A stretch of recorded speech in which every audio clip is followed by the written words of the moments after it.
अगर मैं आपसे कहूं क्या नेपाल के अंदर मुसलमानों को बैन कर दिया जा चुका है और क्या हिंदुओं की अब खुले आम एंट्री हो सकती है। अरे आखिरकार ये बलेम शाह करना क्या चाहते हैं? ये बलेम शाह हैं कौन? प्रधानमंत्री कैसे बने और भारत के खिलाफ ऐसे कदम क्यों उठा रहे हैं जो आने वाले समय में काफी नुकसानदायक इनके लिए भी हो सकते हैं और भारत के लिए भी हो सकते हैं। काफी लोग सोच रहे होंगे कि बलेम शाह काफी अच्छा काम कर रहा है, वीआईपी कल्चर को हटा दिया, ये कर दिया, वो कर दिया। अरे क्या क्या किया उसके बारे में भी हम चर्चा करेंगे, लेकिन भारत के लिए अच्छा किया कि खराब किया मायने तो ये रखता है ना। लेकिन अभी हाल फिलहाल कहा जा रहा है कि मुसलमानों को ये बंदा बैन कर दिया है, इसके पीछे की सच्चाई क्या है। लेकिन उससे पहले हम ये समझने की कोशिश करेंगे कि आखिरकार ये बलेम शाह है कौन, इसकी मनोस्थिति कैसी है, इसके सोचने की विचारधारा कैसी है। क्योंकि जब आप इसे समझ पाओगे तभी आप उस व्यक्ति को समझ पाओगे और इसके आने वाले जो समय में ये कदम उठाने वाला है उसको आप पहले ही भाप पाओगे। अभी आप खुद कहोगे भाई साहब अच्छा मतलब अब बलेम शाह ये काम करेगा और भारत के लिए अच्छा करेगा खराब करेगा, ये भी आप जान पाओगे। यार देखो, सबसे पहली चीज ये बलेम शाह है कौन। तो ये बलेम शाह, जिसका पूरा नाम बलेंद्र शाह है, ये मार्च 2026 में नेपाल के प्रधानमंत्री बने। अगर देखा जाए इतिहास में अभी तक सबसे युवा प्रधानमंत्री यही बंदा है जो अभी केवल 35 वर्ष का ही है और 35 वर्ष की उम्र में ये बंदा प्रधानमंत्री नेपाल का बन चुका है, सबसे युवा प्रधानमंत्री है। इनकी यात्रा की बात करें तो इनकी यात्रा एक रैपर के तौर पर, फिर उसके बाद स्ट्रक्चरल इंजीनियर के तौर पर, फिर उसके बाद काठमांडू के मेयर के तौर पर, फिर कहीं जाकर ये प्रधानमंत्री बने हैं, कहीं और के नहीं बल्कि पूरे नेपाल देश के। 2026 के आम चुनाव में उनकी पार्टी जो राष्ट्रीय स्वतंत्र पार्टी थी यानी कि आरएसपी को एक बड़ी जीत मिली, जिसके बाद उन्होंने प्रधानमंत्री के रूप में कार्यभार संभाला। अब आप कहोगे कि राष्ट्रीय स्वतंत्र पार्टी, ये तो थोड़ा इंडियन नाम लग रहा है। हाँ यार, जैसे भारत के अंदर हिंदी शब्द होता है, बहुत सारा हिंदी शब्द इस्तेमाल किया जाता है, वैसे ही नेपाल के भी अंदर होता है, बस थोड़ा बहुत डिफरेंस होता है। वहां पर भी शर्मा, यादव और बाकी तमाम जाति के लोग रहते हैं। अब शपथ ग्रहण के जब इनका हो रहा था तो राष्ट्रपति जो रामचंद्र वहां पर हैं, उन्होंने पद और जो गोपनीयता शपथ दिलाई थी इनकी। और उसके बाद जो शपथ के दौरान भाई साहब ऐसा कुछ हुआ था जो लोग याद करेंगे हमेशा। 7 शंख बजाए गए थे जो काफी चर्चा में रहे थे कि मतलब ये प्रधानमंत्री बने हैं, तो 7 शंख उस टाइम बजाए गए थे। अब 7 शंख बजाना बहुत कठिन काम नहीं है, बजाया जा सकता है, लेकिन जो किया गया था इनके लिए ऐसे जल्दी कभी हुआ नहीं था, इस वजह से ये चीज को याद रखा जाएगा। तो बलेम शाह है कौन, कैसे प्रधानमंत्री बना, क्या किया था, ये आपको पता चल गया। लेकिन थोड़ा सा और इतिहास जान लेते हैं, आखिरकार अभी हुआ क्या था जो बलेम शाह को बीच में प्रधानमंत्री बनाया गया। देखो, नेपाल की अभी वर्तमान प्रधानमंत्री कोई और नहीं बल्कि बलेंद्र शाह हैं। लेकिन बलेंद्र शाह से पहले सुशीला कर्की थी जो अंतरिम प्रधानमंत्री थी। अंतरिम प्रधानमंत्री क्या होता है? मतलब यार, जब देश के अंदर दंगा फसाद हो जाता है या किसी भी कारणवश जो उस टाइम करंट सरकार है या करंट जो प्रधानमंत्री वो छोड़कर भाग जाए देश, डर के मारा या आतंकवाद के मारा, और कह दे कि अब हम नहीं संभालेंगे कार्यभार, तो अंतरिम प्रधानमंत्री बनाया जाता है। तो वैसे ही अभी सुशीला कर्की को अंतरिम प्रधानमंत्री बनाया गया था और ये एक भारतीय थी, मतलब रहती नेपाल में थी लेकिन थी भारतीय। अब जैसे बांग्लादेश के अंदर 2024-25 में शेख हसीना को अपना देश छोड़कर भागना पड़ा था और मोहम्मद यूनुस को फिर अंतरिम प्रधानमंत्री बनाया गया था।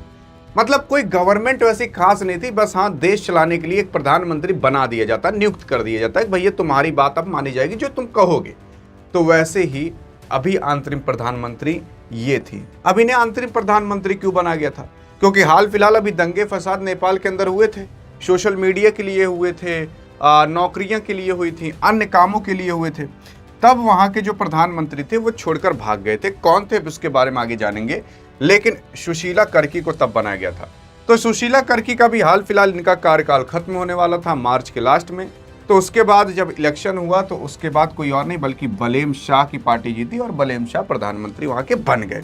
अब देखोगे उनसे पहले सुशीला कर्की से अगर देखोगे तो सुशीला कर्की जो पहले भाई साहब पूर्व न्यायाधीश भी रह चुकी थी, मुख्य न्यायाधीश।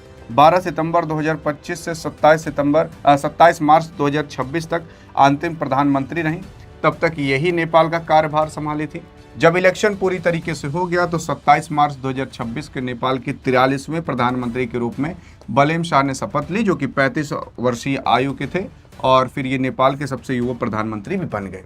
तो मतलब ये प्रधानमंत्री कैसे बने, इनसे पहले कौन था ये पता चला, लेकिन इस अंतरिम प्रधानमंत्री से भी पहले कौन प्रधानमंत्री था जिसकी सरकार थी, तो वो कोई और नहीं था बल्कि सुशीला कर्की से अंतरिम प्रधानमंत्री सरकार से पहले एक कोपी शर्मा ओली थे। ये देख रहे हो ना शक्ल, ये कोपी शर्मा ओली थी। ये सबको कोप दिए थे और ऐसा कोप दिए थे कि भैया वहां दंगा फसाद होना चालू हो गया। तो नेपाल के अंदर भाई साहब काफ़ी बड़ी दिक्कत आ गई थी। जो निर्वाचित वहाँ पर प्रधानमंत्री थे, इन्हें ना छोड़कर भागना पड़ा था अपना देश। यहाँ तक कि ऐसा कहा जाता है कि इनकी वाइफ को जला दिया गया था। फिर सितंबर 2025 विरोध प्रदर्शन के बाद इन्होंने इस्तीफा दे दिया और इस्तीफा देने के बाद ये अपना ही देश छोड़कर भाग गए और भागने के बाद फिर इन्हें प्रधानमंत्री बनाया गया था। और जब इलेक्शन हो गया तो इलेक्शन होने के बाद कोई और नहीं बल्कि बलेम शाह प्रधानमंत्री बने। लेकिन अब समझ गए भैया बलेम शाह हैं कौन, लेकिन अब बलेम शाह कौन कौन से एक्शन ले रहे हैं। देखो, अभी हाल फिलहाल कहा गया था कि नेपाल के अंदर मुसलमानों को लेना होगा वीजा और हिंदुओं के लिए एंट्री फ्री रहेगी। पंचर तो नेपाली भी जोड़ लेंगे, हमें मुसलमानों की जरूरत नहीं है। इस तरीके से कहा जा रहा था कि कोई और नहीं बल्कि बलेम शाह कहे हैं कि हमें मुसलमानों की जरूरत नहीं है। बलेम शाह ने नेपाल के प्रधानमंत्री दिल फेफड़े सब जीत लिए। यह कोई और नहीं बल्कि बलेम शाह कह रहे थे कि भैया हमें मुसलमानों की जरूरत नहीं है और मुसलमानों के लिए वीजा लगेगा, हिंदुओं के लिए नहीं लगेगा। इस तरीके से काफी न्यूज फैली, लेकिन जानते हो इसके पीछे की सच्चाई क्या थी? ये थी भैया फेक न्यूज। मतलब ऐसा कुछ भी नहीं है कि मुसलमानों के लिए बैन है और हिंदुओं के लिए वीजा तक नहीं लगेगा, मुसलमानों के लिए वीजा लगेगा, ऐसा कुछ भी नहीं है। तो ये जो आप न्यूज़ सुन रहे हो कि मुसलमानों को बैन कर दिया गया है, वो कर दिया गया है, ये कर दिया गया है, ऐसा कुछ भी नहीं है। लेकिन तो सच्चाई क्या है? तो देखो यार, जब न्यूज़ को फैलते रहते हैं ना तो उसे में एक फेक न्यूज़ रहती है जो खूब वायरल हो जाती है। तो वैसे ये न्यूज़ है। लेकिन आप सोच रहे होगे तो अच्छा, तो बलेम शाह ने जो इतने सारे काम किए, क्या वो सब भी फेक थे? नहीं, वो सब नहीं फेक थे। अब क्या क्या काम किए अभी मार्च से लेकर अप्रैल तक, आप खुद जानकर हैरान हो जाओगे। आप तो कहोगे अरे यार, ये तो पिक्चर नायक वाला हो गया है। अरे जब नायक पिक्चर के अंदर मुख्यमंत्री बनाया जाता है उस हीरो को, तो 24 घंटे के अंदर काफी काम कर देता है। वैसे ही बलेम शाह कर दिए हैं। जानते हो क्या क्या काम किए हैं? अरे लेकिन उससे पहले आप सोचते होगे कि आपको ये सारी जानकारी क्यों नहीं मिल जाती। तो ये सारी जानकारी मैंने लिखकर व्हाट्सएप चैनल पर भी डाल दी है, तो डिस्क्रिप्शन में लिंक है, जाकर इत्मीनान से फॉलो कर सकते हो। अभी फ्री है, अभी खुलेगा, क्योंकि वहाँ पर आपको और हमें भीड़ नहीं लगानी, केवल आप और हम ही रहेंगे, वहाँ से जुड़े रहेंगे। जितनी भी जानकारियाँ इस तरीके से निकलते रहेंगी वहाँ पर हम डाल दिया करते हैं। अगर आप इतनी बड़ी वीडियो नहीं देख पाते तो वहाँ पर भी जाकर इत्मीनान से पढ़ सकते हो। लेकिन हाँ, अगर आप देखने की कोशिश करोगे तो बलेम शाह ने किया क्या है, काफ़ी लोग कह रहे हैं, काफ़ी चर्चा कर रहे हैं। तो देखो यार, बलेंद्र शाह यानी कि बलेम शाह 27 मार्च 2026 को नेपाल के प्रधानमंत्री के रूप में इन्होंने शपथ ली। पद संभालने से उन्होंने भ्रष्टाचार और शासन सुधार और शिक्षा केंद्र में बहुत बड़े कदम उठाए हैं। अब क्या क्या कदम उठाए हैं? जैसे कि अगर देखोगे पूर्व नेताओं की गिरफ्तारी। हाँ भाई साहब, जो ये प्रधानमंत्री पहले थे ना, जो छोड़कर भाग गए थे, सबको गिरफ्तार करवा दिया इस बंदे ने। डरा तक नहीं कौन से मंत्री हैं कौन से मंत्री नहीं है। अब देखो, पीएम बनने के कुछ ही घंटे के भीतर उन्होंने एक कड़े कदम उठाए और पूर्व जो प्रधानमंत्री कोपी शर्मा ओली थे और पूर्व गृह मंत्री जो रमेश लेखक थे, उनको गिरफ्तार करवाने का आदेश दे दिया। यह कार्रवाई 2025 के जो जेंजी विरोध प्रदर्शन के दौर में हुई थी, जो उसमें मौत, भ्रष्टाचार और जो आरोप हुए थे, उन सब को लेकर इस बंदे ने कार्रवाई चलाई और सबको गिरफ्तार करवा दिया। अरे सेम इसी तरीके से नायक के अंदर हुआ था, जो वो गुंडवा मुख्यमंत्री बन गया था और जब हिरुआ एक बार मुख्यमंत्री बना तो 24 घंटे के अंदर सबको गिरफ्तार करवा दिया। हाँ जी हाँ, वैसे ये बंदा जैसे प्रधानमंत्री बना तो पूर्व प्रधानमंत्री को ही गिरफ्तार करवा दिया, सबको गिरफ्तार करवा दिया। तो पहला कदम तो ये है, जितने भी लोग भ्रष्टाचार कर रहे थे सबको गिरफ्तार करवा दिया। अब दूसरा सबसे बड़ा कदम सुनिए, शिक्षा सुधार को लेकर। असल में देखा जाए तो शिक्षण जो संस्थाएं हैं जो विदेशी नाम रखते हैं, जैसे कि कोचिंग है 4 सीट की, नाम रख लेंगे ऑक्सफोर्ड, पेंटागन, सेंट जेवियर्स। तो नेपाल के अंदर ये सारे नाम रखना मना है। मतलब आप इंग्लिश नाम नहीं रख सकते कि चल भैया अरे ऑक्सफोर्ड में पढ़ने जाते हैं, कहते नहीं ऐसे लोग। ये सब नाम उम रखना वहां पर हटा दिया है। मतलब इसको हटाने और नेपाली पहचान वाले नाम अपनाने का निर्देश दिया है। मतलब आपको विदेशी नाम नहीं बल्कि नेपाली नाम रख सकते हो। इसके अलावा कक्षा 5 तक जो पारंपरिक परीक्षाएं थी उन सबको समाप्त कर दिया है। मतलब कक्षा 5 तक कोई परीक्षा ही नहीं होगी और दैनिक गतिविधि के आधार पर जो मूल्यांकन का नियम बनाया गया है। मतलब जो स्कूल खुला रहेगा, आप स्कूल जाइए, लेकिन जो आपकी दैनिक गतिविधि है, जैसा आप पढ़ाई लिखाई कर रहे हो, जैसा आपका व्यवहार है, उस हिसाब से आपको मूल्यांकन किया जाएगा कि भैया लड़का ठीक है कि नहीं, गाली गलौज करता है, कहूँ मारपीट कर ले तो थोड़ा नंबर काटा जा सकता है, लेकिन परीक्षा नहीं होगी। मजा आ गया होगा भाई साहब वहां पर। छात्र अगर राजनीति पर प्रतिबंध लगा दिया है भाई साहब इन्होंने, जैसे विश्वविद्यालय और स्कूलों से जो पार्टी आधारित छात्र राजनीति को पूरी तरीके से बैन कर दिया है। जैसे जो कॉलेज में और बड़े बड़े स्कूलों में छात्र राजनीति होती थी बहुत ज़्यादा, उन सब को हटा दिया है। अब इन सब की जगह भैया गैर पक्षपाती छात्र परिषद बनाया जाएगा नेपाल के अंदर। तो ये सबसे बड़ा कदम है। और ऐसा भी कहा जा रहा है कि वहाँ पर जो कोचिंग है 8 तक कोचिंग कोई कर भी नहीं सकता। मतलब पढ़ना हो तो अपने आप से पढ़िए और कोचिंग भी आप ना जाइए। मतलब कोई कोचिंग 8 तक खोल ही नहीं सकता, ऐसा कहा गया है।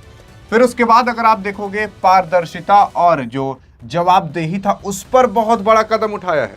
भारत के अंदर देखोगे तो नौकरी रहेगी किसी नेता की 30-40 हज़ार की, 50 हज़ार की, मालिक रहेगा 100 करोड़ का, 200 करोड़ का, घूमेगा अपने प्राइवेट जेट से। वही चीज यहां पर अब कह दिया है कि अगर कोनो नहीं दिखाया अपना कितना कमाया है तो जान लेना।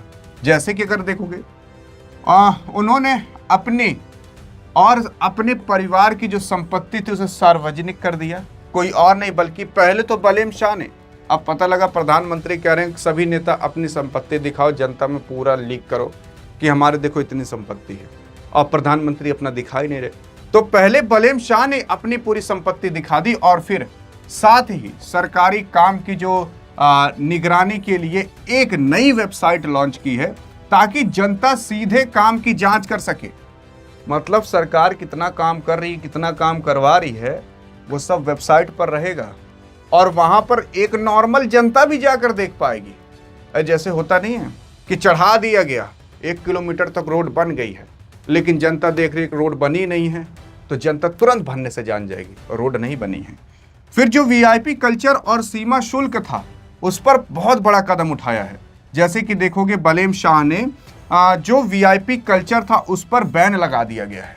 वीआईपी कल्चर मतलब समझ रहे हो, भारत के अंदर कौन विधायक सांसद आएगा ले 10-10 फॉर्चुनर लेके नेपाल के अंदर घुस जाओ, काट के लिए दिया निकाल लेगा। ये पूरी तरीके से भाई साहब वीआईपी कल्चर को बैन कर दिया है। और भारत में आने वाले सामानों पर कस्टम ड्यूटी से संबंधित कड़े फैसले लिए हैं ताकि अर्थव्यवस्था और आत्मनिर्भरता बनाया जा सके। मतलब भारत के मतलब नेपाल, मतलब भारत से अगर कोई नेपाल के अंदर गाड़ी जा रही है तो उसके ऊपर कस्टम ड्यूटी लगाया जाएगा। अब ये भारत के लिए थोड़ा गलत काम है, क्योंकि ऐसा कहा जा रहा है कि एक गाड़ी के 2 पहिए के ऊपर 100 रुपये, 3 पहिए के ऊपर 300 रुपये, 4 पहिए के ऊपर 400 रुपये, 600 रुपये, ऐसा कहा जा रहा है कस्टम ड्यूटी लगाने को। अगर कस्टम ड्यूटी नहीं लगाई, वैसे ही आप गैर कानूनी तौर पर आ गए तो आपकी गाड़ी सीज कर ली जाएगी। तो इससे ना थोड़ी दिक्कत होगी व्यापार में। जैसे भारत के अंदर कुछ दिल्ली के अंदर लोग थे जो कपड़ा वपड़ा ले जाकर बेचते थे, अब वही चीज़ महंगा पड़ेगा क्योंकि कस्टम ड्यूटी लग जाएगी। और नेपाल के भी लोग थे जो भारत के अंदर आकर काफ़ी व्यापार किया करते थे, उनके लिए भी थोड़ी दिक्कत होगी क्योंकि भारत ने भी थोड़े कुछ कदम उठाने चालू किए हैं। लेकिन हाँ, बहरहाल ये कस्टम ड्यूटी इन्होंने अपनी अर्थव्यवस्था को सुधारने के लिए लगाया है ताकि सरकार तक थोड़ा पैसा पहुँचे और सरकार काम कर सके। अब आगे कहा जा रहा है कि बलेम साहब भारत आने वाले हैं और मोदी से मिलने वाले हैं, लेकिन अब देखना होगा कि क्या बातचीत होती है क्या नहीं। लेकिन बलेम शाह ने अभी तक क्या क्या किया और कैसे किया, इन सब के बारे में हमने बता दिया। लेकिन हाँ, अगर जानकारी और चाहिए तो मैंने आपको पहले बताया, डिस्क्रिप्शन में व्हाट्सएप चैनल का लिंक है, जाकर फॉलो कर सकते हो, नहीं तो इस वीडियो में तो मिलेंगे। तब तक लिए जय हिंद जय भारत।